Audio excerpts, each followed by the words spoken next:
Next time आप dumb नहीं बोलोगे, आप डम बोलोगे, क्योंकि बी साइलेंट है। समझ रहे हो? ये मेरे लिए नई बात है। आप कह रहे हो डम्ब नहीं होता है, डम होता है। सर ऐसे कई सारे वर्ड हैं, जैसे थंब नहीं होता है, थम होता है, थम थम या बी साइलेंट। मैं तो थंब बोलता आया हूँ सर वही बोलिए। और मैं डम्ब बोलता आया मेरे को हूँ, तो इसका समझ मतलब नहीं मैं आता डम्ब हूँ सर। या मैं डम हूँ। हम तो डम भुगते हैं बोलेंगे, हम तो थम बोलेंगे। सर जैसे कर्म जो प्लम्बर, करते हैं। सब लोग प्लम्बर प्लम्बर बोलते हैं हमारे देश में प्लम्बर ही भी। तो होता है। प्लम्बर होता है। प्लम्बर होता है, प्लम्बर मर गया है मतलब। भाई ये तो मेरे सारे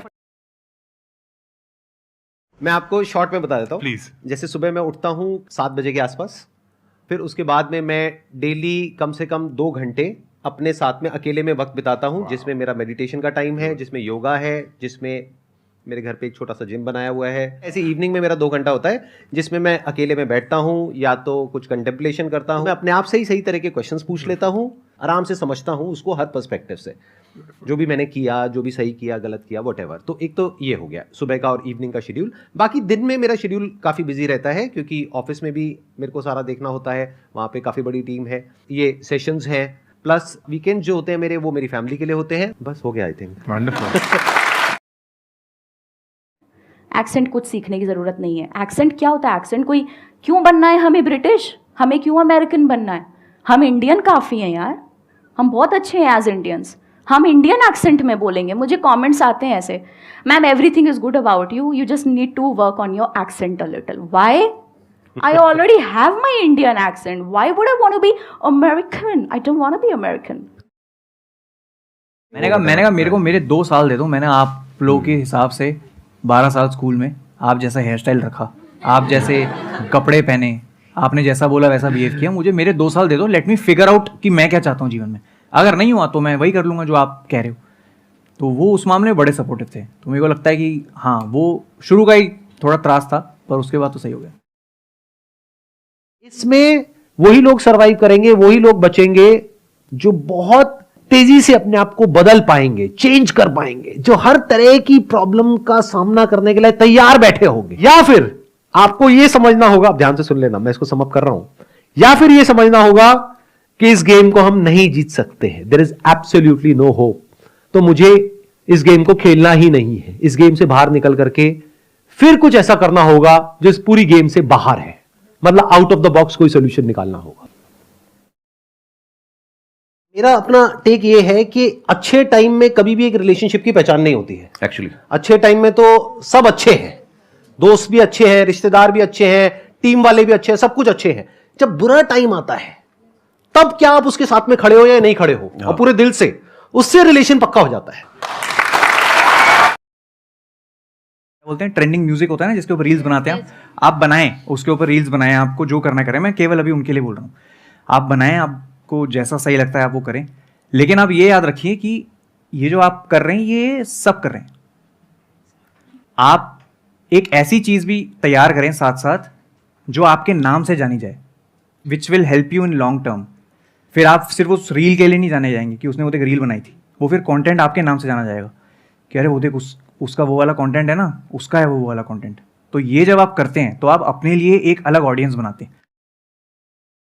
तो आप इस तरीके से देखो कि जैसे जैसे हम लाइफ में आगे बढ़ते हैं ना, तो हमारी जो विजन है वो बड़ी होती है। बिल्कुल। जब अभी अगर आप अपनी बात करो तो आपकी विजन इतनी सी है, तो आपको लग रहा है कि मैं बस इतना ही कर सकता हूं।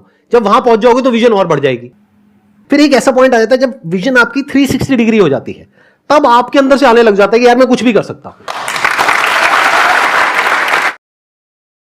ये पूछना है सर, गुड लिसनर कैसे बन सकती हूँ मैं?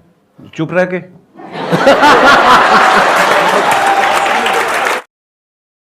मेरे अंदर डर बहुत था फेलियर का, तो एक बार शुरू कर दिया तो मेरी माँ बहुत रोई थी पटना में। मैंने जब कॉल किया था मेरी मदर को कि मैं छोड़ रही हूँ टीवी चैनल और ये, तो वो रोने लगी।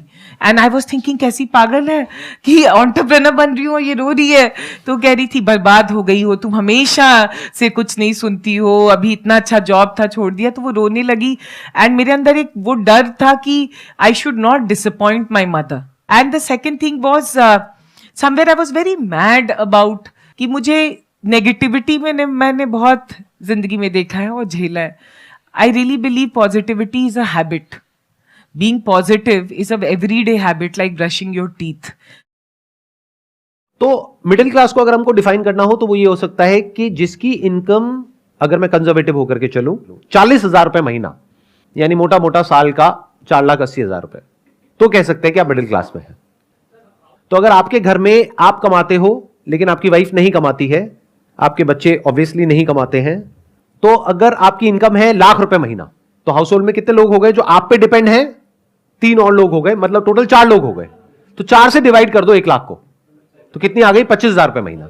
तो आप मिडिल क्लास नहीं हो, आप लो इनकम ग्रुप में आते हो। अब यहां से जब बाहर निकलो तो खुशी खुशी जाओ, कहो कि यार कहां आ गया, ये क्या करके भेज दिया मेरे साथ में, जब गुस्सा था तो अमीर था, गरीब करके बाहर भेज दिया है। जैसे आप दोनों ही मतलब ऐसे थे ना सर, जैसे मतलब जो सड़कों पे ऐसे छिछोरे लड़के घूमते हैं ऐसे मतलब थे ना। क्या बोल गए आप? 1 मिनट सुनने दो मेरे को, मैं समझने की कोशिश कर रहा हूं। आप दोनों ही छिछोरे हो, ये कह रहे हो? और वैसे ही रहना, और ऐसे ही रहना, छिछोरे ही रहना। सर, जैसे मतलब- सड़कों पे छिछोरे होते हैं। सर मतलब आप लोग वैसे ही थे ना, तो हाँ, अब आप इतने सक्सेसफुल, इतने रिस्पेक्टेड बन गए हो, तो Right. सर आपको कैसा लगता है? छिछोरा, वैसे ही लगता है जैसा लगता था। हमें छिछोरा ही लगता है। और जो नहीं लगता था वो भी आज आपने लगा दिया सबके सामने।